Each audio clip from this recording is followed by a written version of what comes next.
بسم اللہ الرحمن الرحیم۔ السلام علیکم ریڈرز، کیسے ہیں آپ سب؟ آپ سب کو ماہم کہانی میں خوش آمدید۔ ریڈرز، اگر آپ ہمارے چینل پہ نئے ہیں تو پلیز چینل کو سبسکرائب کر دیجئے، اس سے یہ ہوگا کہ ہر نئی آنے والی ویڈیو کا آپ کو نوٹیفیکیشن ملتا رہے گا۔ اسٹوری اچھی لگے تو پلیز لائک کر دیا کیجئے اور کمنٹ کر کے ضرور بتایا کیجئے کہ آپ کو اسٹوری کیسی لگی۔ روح، وہ آدمی میرے پیچھے پڑا ہے، مجھے پھنسانا چاہتا ہے، میرے خلاف جھوٹے ثبوت بنا رہا ہے۔ وہ تمہیں بھی میرے خلاف کر سکتا ہے، مجھے یقین ہے کہ تم اس کی کسی بات کا بھروسہ نہیں کرو گی، لیکن پھر بھی لگا کہ مجھے تمہیں سب کچھ بتا دینا چاہیے۔ یارم پچھلے کچھ دنوں سے نوٹ کر رہا تھا کہ سارم اس کے بہت آس پاس رہنے لگا تھا۔ 2 دن پہلے جب ریسٹورنٹ میں وہ دونوں لنچ کر رہے تھے تو وہ کچھ فاصلے پر اپنی کیپ سے چہرہ چھپائے ہوئے اس پہ نظر رکھے ہوئے تھا۔ اسے یقین تھا کہ یارم کی غیر موجودگی میں وہ ضرور روح کو سب کچھ بتائے گا، اس لیے اس نے خود ہی روح کو ٹریپ کرنے کے بارے میں سوچا۔ مجھے آپ پر پورا یقین ہے، کوئی بھی مجھے آپ کے بارے میں کچھ کہے گا تو میں یقین کر لوں گی، کیا آپ بالکل بے فکر ہو جائیں۔ وہ اسے پریشان نہ ہونے کا کہہ کر خود پریشان ہو چکی تھی۔ اگلے ہفتے ہم ہنی مون پر جا رہے ہیں، یارم نے اسے آنکھ مارتے ہوئے مسکرا کر کہا، جبکہ روح اس کی اس بات پر بلش کر گئی۔ یارم، آپ بالکل بھی اچھے نہیں ہیں، مسکرا کر کہا۔ یارم نے اس کا دھیان بٹانا چاہا تھا جس میں وہ کامیاب ہو چکا تھا۔ یار، مجھے شارف بھائی سے بات کرنی ہے، آپ مجھے ان کا نمبر ملا کر دیں۔ اس نے اپنا فون یارم کے حوالے کرتے ہوئے کہا، کیا بات کرنی ہے، میرے فون سے کر لو۔ وہ اسے بتانا نہیں چاہتا تھا کہ اس کے فون میں اس کے علاوہ سب نمبر بلاک ہیں۔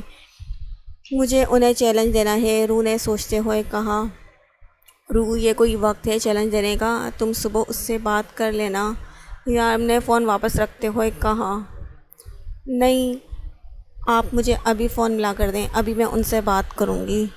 اس نے ضدی انداز میں کہا تو یارم شارف کو فون کرنے لگا۔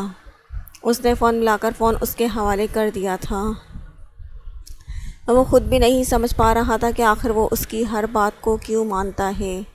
ہاں ڈیول، بولو، شارف نے کہا۔ ارے میں ہوں روح، میں نے آپ کے لیے چیلنج سوچ لیا ہے، روح نے کہا تو یارم بھی دلچسپی سے دیکھنے لگا۔ بولو پیاری بہنا، کون سا چیلنج ہے؟ شارف بھی ایکسائٹیڈ ہو کر پوچھنے لگا۔ آپ کو پتہ ہے ہمارے گھر کے راستے میں ایک ہوٹل آتا ہے۔ پیاری بہنا، تمہارے گھر کے راستے میں ایک نہیں بلکہ بہت سے ہوٹل آتے ہیں، کون سے ہوٹل کی بات کر رہی ہو تم؟ 1 منٹ میں پوچھ کر بتاتی ہوں۔ یارم، ہم اس رات کہاں گئے تھے کھانا کھانے کے لیے؟ وہ اسے انتظار کرنے کا بول کر یارم سے پوچھنے لگی تھی۔ الحجۃ الفندق، یارم نے مختصر ہوٹل کا نام بتایا۔ الحجۃ الفندق، آپ کو بھی اسی وقت وہاں جانا ہوگا، لیکن اس سے پہلے نا آپ کو آپ کے روم میں جتنے بھی بندے ہیں نا، مطلب خضر بھائی اور باقی سب، ان سب کے کمبل چوری کرنے ہوں گے۔ چوری؟ لڑکی، تم مجھ سے چوری کروا رہی ہو؟ وہ بھی خزانے نہیں بلکہ کمبل۔ وہ اچھا خاصا بدمزہ ہوا تھا، مگر اس طرف یارم کے ڈمپلز نمایاں ہونے لگے تھے۔ وہ جانتا تھا وہ کیا کرنے والی ہے، نہ جانے کیا کرنے والی تھی۔ چیلنج قبول کر رہے ہیں یا نہیں؟ وہ اسے چیلنج کی ٹوپی پہنا کر نہ جانے کیا کرنے والی تھی۔ ٹھیک ہے پیاری بہن، اگر یہ سچ ہے تو میں اسے قبول کرتا ہوں۔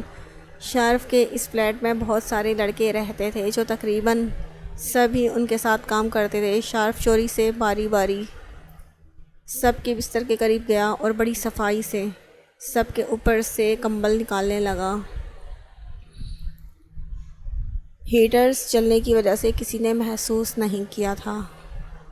8 کمبل اس کے ہاتھ میں آ چکے تھے۔ وہ انہیں جلدی سے گاڑی میں ڈال کے ہوٹل کے راستے پر چل دیا۔ پھر وہاں پہنچ کر یارم کے فون پر روح کو فون کیا۔ وہ تو کب سے انتظار میں بیٹھی تھی، فوراً فون اٹھا لیا۔ اب کیا کروں پیاری بہنا، ہوٹل کے اندر چلے جاؤں میں؟ نہیں، ہوٹل کے سامنے پار آپ کو جگہ نظر آ رہی ہے جو خالی ہے، وہاں اندھیرا ہے، اس پر ایک بورڈ لگا ہے، شاید بلب وغیرہ کا اشتہار ہے۔ روح نے پورا نقشہ کھینچتے ہوئے بتایا۔ ہاں بالکل ہے، لائٹس کا ایڈ ہے۔ شارف نے جگہ پہچان لی تھی۔ اوپر بورڈز پر نہیں، وہاں نیچے دیکھیں، روح نے کہا۔ نیچے کیا ہے؟ شارف نے پوچھا۔ دوری اور اندھیرا ہونے کی وجہ سے اسے کچھ دکھائی نہیں دے رہا تھا، لیکن سامنے کا منظر دیکھ کر وہ پریشان ہو گیا۔ اسے یقین نہیں تھا کہ روح اسے ایسا چیلنج دے گی۔ مگر وہ فون بند کر چکی تھی۔ شارف نے فون جیب میں ڈالا اور آگے چل دیا۔ وہ فوراً گاڑی کے پاس آیا اور وہاں سے کمبل نکالنے لگا۔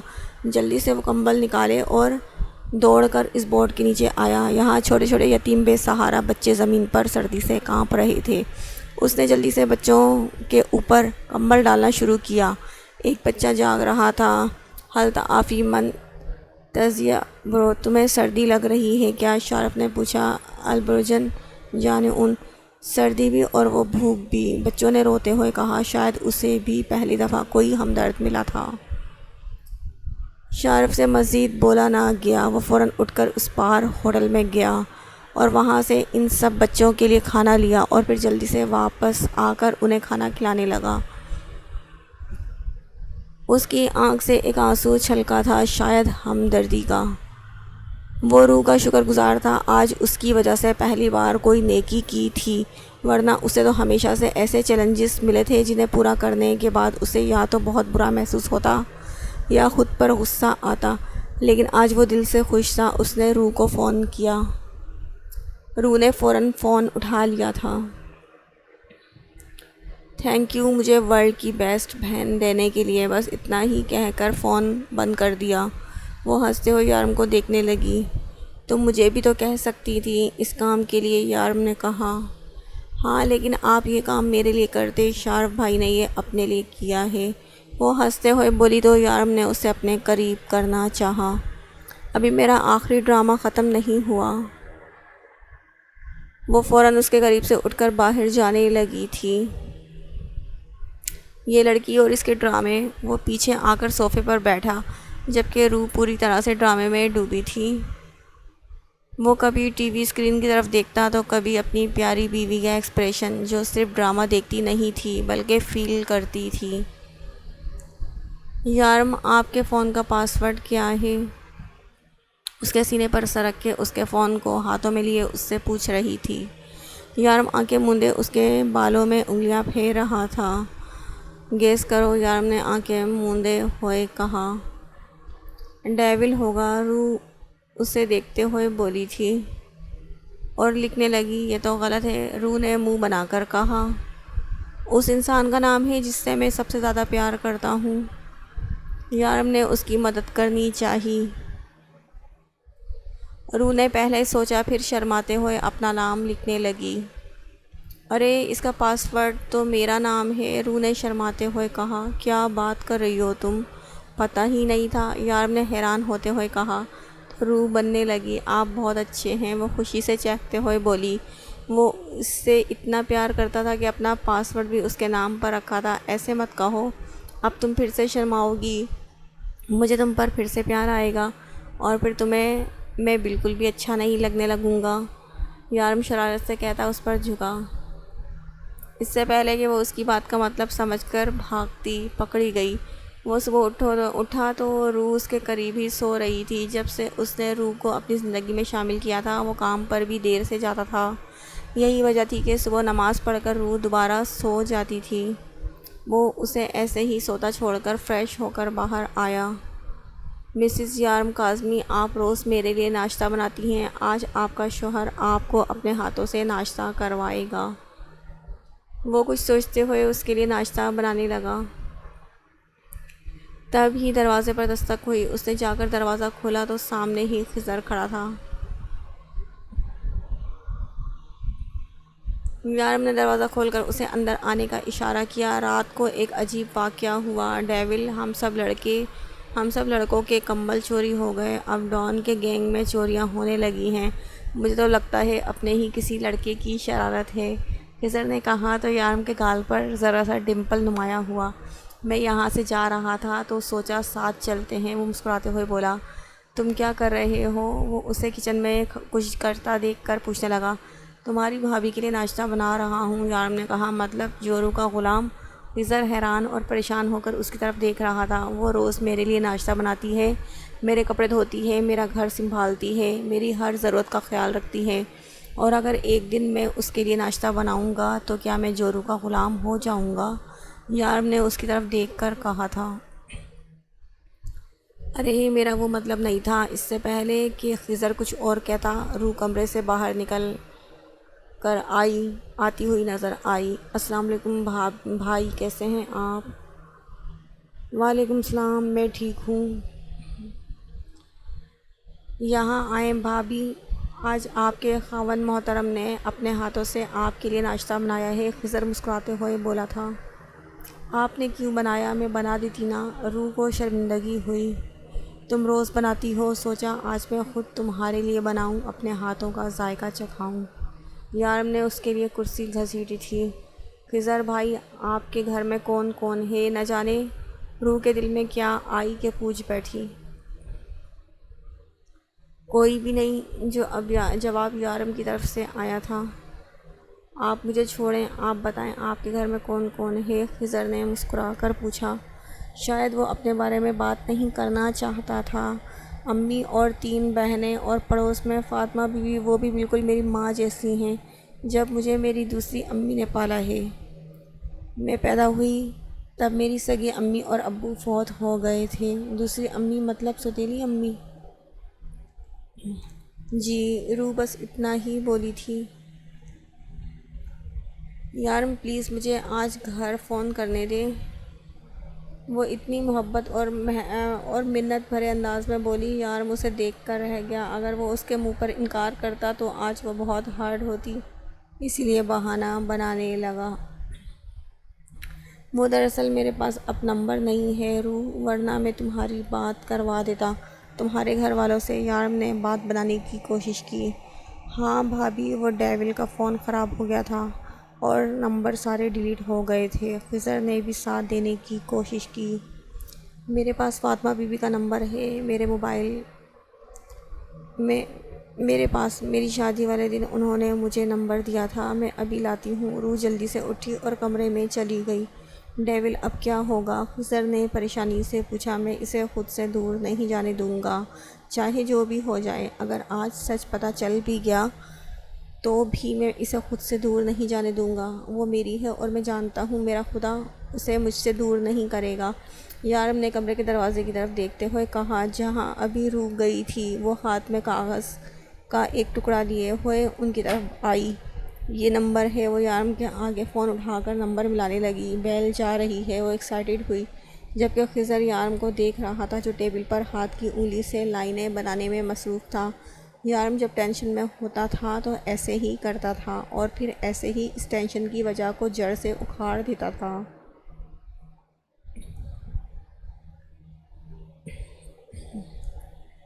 السلام علیکم، کیسی ہیں آپ فاطمہ بی بی؟ وہ چہکتے ہوئے بولی اور یارم کو لگا کہ کوئی اس کی سانسوں کی ڈوری کو آہستہ آہستہ کھینچ رہا ہے۔ خضر کو اندازہ تھا آج نہیں تو کل روح کو سب کچھ پتہ چل ہی جائے گا، لیکن اتنا جلدی؟ اسے تو یہی لگ رہا تھا کہ روح کے پاس پاکستان کا کوئی رابطہ نہیں ہے۔ میں بالکل ٹھیک ہوں جی، وہ بھی بالکل ٹھیک ہیں۔ نہیں، وہ بہت اچھے ہیں، میرا بہت خیال رکھتے ہیں۔ ہاں، میں بہت خوش ہوں۔ روح کی باتوں سے یہی اندازہ لگایا جا سکتا تھا کہ دوسری طرف جو عورت ہے اسے یارم کے بارے میں کچھ بھی نہیں پتہ، جبکہ یہ بات یارم پہلے ہی کلیئر کر چکا تھا کہ روح اور شمس کے جھوٹے نکاح کے بارے میں کون کون جانتا ہے۔ شمس کا پاکستان میں روح کے گھر میں کسی سے بھی کوئی رابطہ نہ تھا، وہ تو صرف ایک عورت کے تھرو سب کچھ کر رہا تھا۔ یارم اس کی ساری انفارمیشن نکال چکا تھا۔ اسے یقین تھا اگر روح اپنے گھر فون کرے گی تو اس بارے میں کوئی بھی نہیں جانتا ہوگا، لیکن پھر بھی وہ روح پر کوئی رسک نہیں لینا چاہتا تھا۔ پاکستان میں موجود لوگ یہی سمجھتے تھے کہ شمس زندہ ہے اور شمس کے پاس ہے۔ شمس کی موت کی خبر کو اس نے بالکل بھی پھیلنے نہ دیا تھا۔ وہ اسے خود سے دور کرنے کے بارے میں سوچ بھی نہیں سکتا تھا۔ اگر وہ سب کچھ پہلے ہی پلان نہ کر چکا ہوتا تو روح کو اتنی آسانی سے پاکستان میں کسی سے بات نہیں کرنے دیتا، لیکن پھر بھی اس کے اندر ایک ڈر تھا، کہیں روح سے دور نہ ہو جائے، کہیں اسے سب کچھ پتہ نہ چل جائے۔ وہ کتنی ہی دیر اس کے فون پر فاطمہ بی بی سے باتیں کرتی رہی، جبکہ یارم بھی اب بے فکری سے ناشتہ کر رہا تھا۔ میں نے تمہیں روح کے پاس ورڈ اور کارڈز کا کہا تھا۔ ہاں، میں دو دنوں میں انتظام کرتا ہوں، میں سب کچھ کروا چکا ہوں۔ خضر بھی پرسکون ہو گیا۔ یار یہ میرا آئی ڈی کارڈ ہے۔ وہ آئی کارڈ، پاسپورٹ اور اپنی ہنی مون کی ٹکٹ ہاتھوں میں لیے بے یقینی سے پوچھ رہی تھی۔ ہاں میری جان، یہ تمہارا ہے، تمہیں یاد نہیں تم نے فوٹو بنوایا تھا اور ان پیپرز پہ سائن بھی کیے تھے؟ میں کتنی اچھی لگ رہی ہوں نا ان میں؟ وہ کارڈ پہ اپنا فوٹو دیکھتے ہوئے بولی۔ یارم بے اختیار مسکرایا۔ یہاں پر تمہاری ساری رجسٹریشن ضروری ہے، تمہیں فیک پاسپورٹ سے دبئی بلایا گیا تھا، وہ سب کچھ ٹھیک نہیں لگتا، کچھ بھی ٹھیک کروانا ہوگا، سب کچھ ٹھیک کروانا ہوگا۔ یارم نے کچھ سوچتے ہوئے کہا۔ اوف یارم، اگر آپ مجھے ٹھیک طریقے سے یہاں بلاتے تو یہ سب کچھ نہیں ہوتا نا۔ ایک اور مصیبت پتہ نہیں آپ کو اتنی جلدی کیوں تھی؟ روح ٹیڑھے منہ بناتی لیٹ گئی۔ ہاں تو تمہارے بغیر نہیں رہا جا رہا تھا۔ وہ اس پہ جھکتا زور سے اس کا گال چومتے ہوئے بولا۔ یارم ہم کہاں جائیں گے؟ وہ ایکسائٹڈ ہو کر اس کی طرف کروٹ لے کر پوچھنے لگی۔ آئس لینڈ، اس نے اس کے گرد اپنے بازو حائل کرتے ہوئے کہا۔ یہاں سے کتنی دور ہے؟ زیادہ نہیں، فلائٹ میں 11 گھنٹے لگ جاتے ہیں۔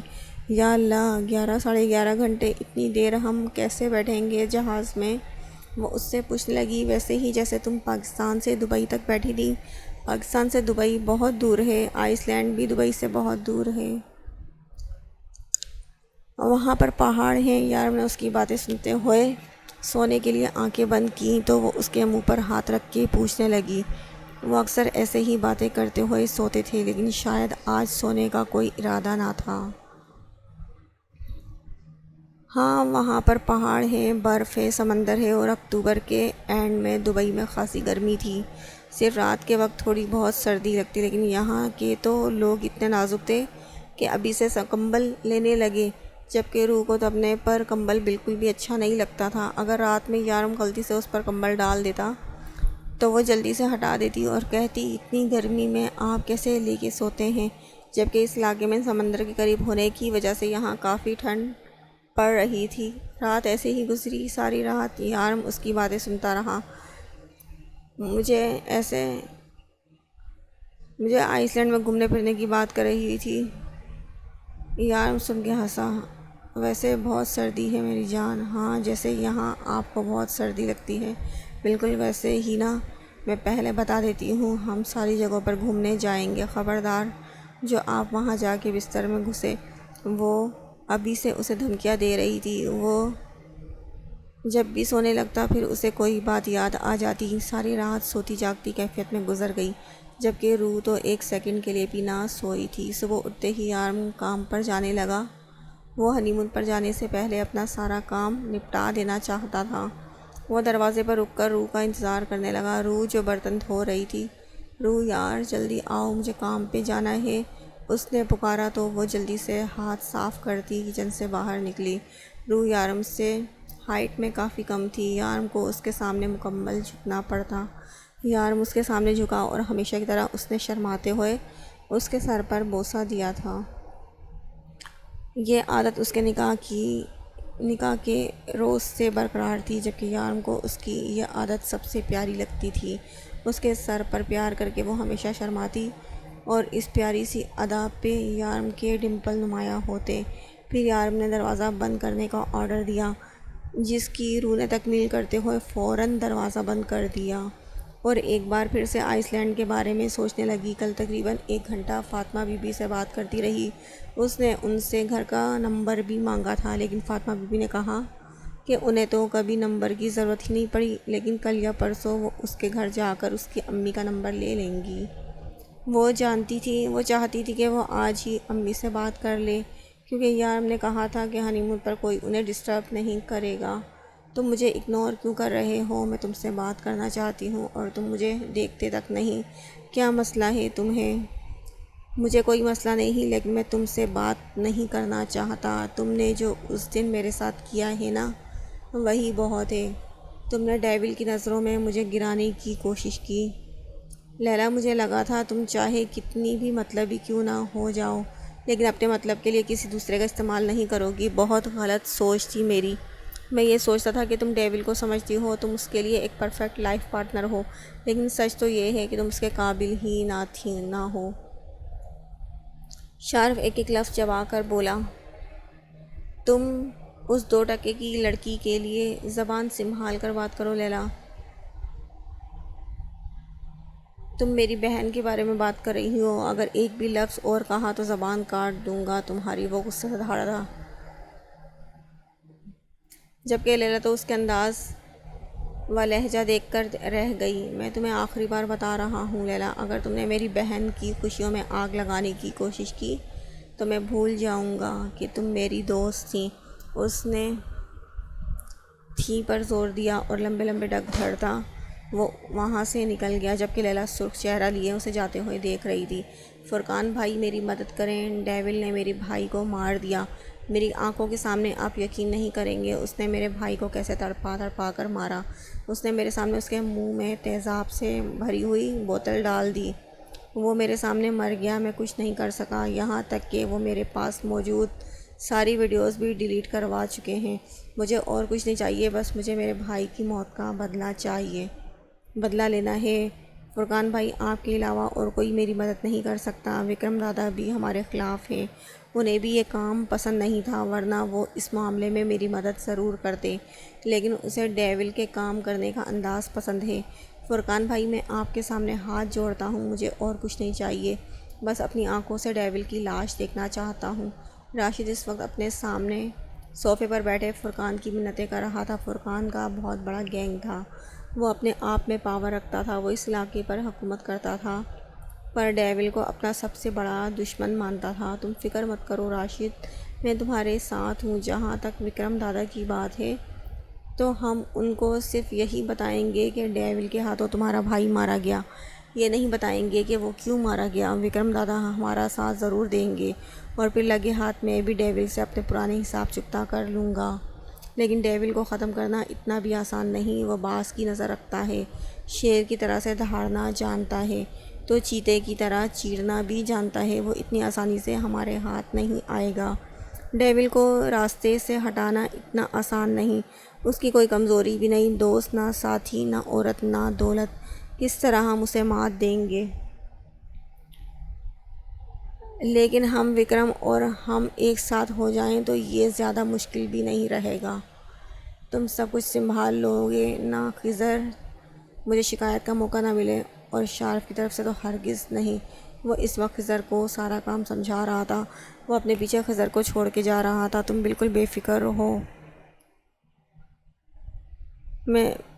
تم بالکل فکر مت کرو، میں ہوں نا، تم ٹھیک سے اپنا ہانی مون انجوائے کرنا، یہاں میں سب کچھ سنبھال لوں گا، اور شارف کی طرف سے بھی تمہیں کوئی شکایت نہیں ملے گی۔ ہاں لیلا کی کوئی گارنٹی نہیں دے رہا، وہ سرپھری لڑکی 3 دن سے یہاں آ رہی تھی اور آج نہیں آ رہی تھی، لیکن آج آئی ہے تو باہر بیٹھی اپنی فیشن کی دکان کھول رکھی ہے۔ میں نے اسے کہا تھوڑا کام پہ دھیان دو تو کہتی ہے جس پر دھیان دیتی تھی اسے تو میرا دھیان ہی نہیں، مجھے تو لگتا ہے اس کا سر گھوم گیا ہے۔ خضر مطلب جو کسی کو کھاتے میں نہ لا رہی تھی، جبکہ ہیکنگ کا سارا کام لیلا سنبھالتی تھی۔ بلاؤ اسے، میں خود بات کرتا ہوں۔ یارم کے آرڈر پر خضر نے فوراً سے اسے بلایا اور اگلے 5 منٹ میں وہ اس کے کیبن میں تھی۔ دیکھو لیلا، اگر تمہیں کام کرنے میں انٹرسٹ نہیں ہے تو تم یہاں سے ہمیشہ کے لیے جا سکتی ہو، مجھے تمہارے جیسے ورکر نہیں چاہیے۔ ڈیول نے دو ٹوک لیے انداز میں بات کی۔ میں نے کب کہا مجھے انٹرسٹ نہیں ہے، میں آج ہی سارا کام نپٹا دوں گی۔ لیلا جانتی تھی ڈیول اسے واپس وہیں بھیج دے گا جہاں سے لایا تھا، اور وہاں واپس تو مرتے دم تک نہیں جانا چاہتی تھی، لیکن اسے یہ نہیں پتہ تھا کہ شکایت اتنی جلدی یہاں پہنچ جائے گی۔ ٹھیک ہے جا سکتی ہو، جاؤ اپنا کام کرو۔ اگلے آرڈر پر لیلا فوراً کمرے سے باہر نکل گئی۔ وہ دوسری لڑکی کہاں ہے؟ ڈیول نے معصومہ کا پوچھا۔ وہ شارف کے ساتھ سائٹ پر کام دیکھنے گئی ہے، شارف نے کہا تھا کہ وہ دونوں سائٹ پر کام کریں گے اور وہ شارف کی مدد کرے گی۔ شارف کو سائٹ پہ کام کرنے کے لیے کب سے مدد کی ضرورت پڑنے لگی؟ ڈیول نے پوچھا۔ جب سے معصومہ محترمہ آئی ہیں، خضر نے جل کر جواب دیا۔ وہ بیٹھی سوچ رہی تھی کہ آئس لینڈ میں جانے کے لیے وہ کون سی قسم کے کپڑے پیک کرے کہ دروازے کی گھنٹی بجی۔ ارے یہ کون آ گیا؟ یارم کا تو ابھی واپسی کا ٹائم نہیں ہوا، ضرور شارف بھائی ہوں گے، وہ سوچتے ہوئے دروازے کی طرف آئی۔ دروازہ کھولا تو سامنے وہ انسان کھڑا تھا، اسے پہچاننا اس کے لیے مشکل نہ تھا، یہ تو وہی انسپکٹر تھا جو اسے اس دن یارم کے آفس چھوڑ کے آیا تھا۔ السلام علیکم، کیسی ہیں آپ؟ کیا میں اندر آ سکتا ہوں؟ اس نے مسکرا کر پوچھا۔ وعلیکم السلام، آئی ایم سوری، میرے شوہر گھر پہ نہیں ہیں، آپ اندر نہیں آ سکتے۔ روح کو یارم کی باتیں یاد آئیں، وہ آدمی اسے پھنسانا چاہتا ہے۔ اٹس اوکے، ٹھیک ہے، میں اندر نہیں آ رہا۔ وہ ڈھیٹوں کی طرح مسکرایا تھا۔ میں تو بس آپ سے یہ پوچھنے آیا تھا کہ کیا آپ جانتی ہیں کہ آپ کا شوہر کیا کام کرتا ہے؟ سارم فوراً اپنے مطلب کی بات پہ آیا تھا۔ جی ہاں، وہ ایک کمپنی چلاتے ہیں۔ روح نے فوراً جواب دیا۔ کس قسم کی کمپنی؟ سارم نے پھر پوچھا۔ وہ کوئی دوائیوں کی کمپنی چلاتے ہیں۔ کس قسم کی دوائیاں؟ جان بچانے والی دوائیاں، روح نے جواب دیا۔ بہت غلط معلومات دی گئی ہیں آپ کو۔ آپ کے شوہر جان بچانے والی دوائیاں نہیں بلکہ جان لینے والے اسلحے کی فروخت کرتے ہیں، یہاں تک کہ کئی لوگوں کی جان بھی لے چکے ہیں۔ آئی ایم سوری روح، لیکن میں تمہارا شوہر ایک قاتل ہے، دبئی کا ایک بہت بڑا ڈان ہے۔ ڈان کا مطلب سمجھتی ہو تم؟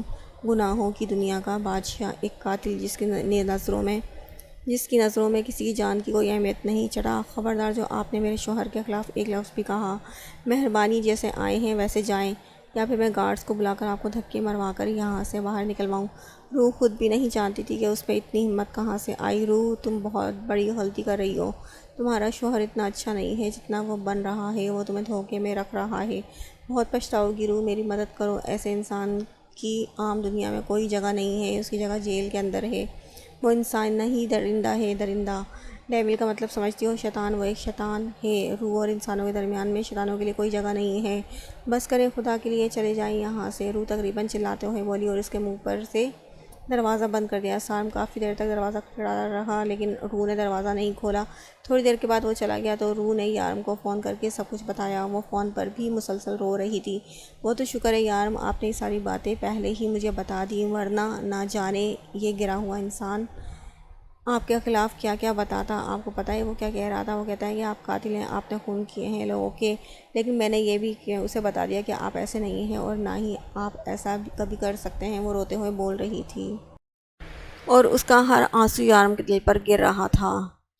میں نے منع کیا تھا سارم، تم میرے کام میں دخل اندازی نہیں کر سکتے ہو، لیکن میری پرسنل لائف میں نہیں۔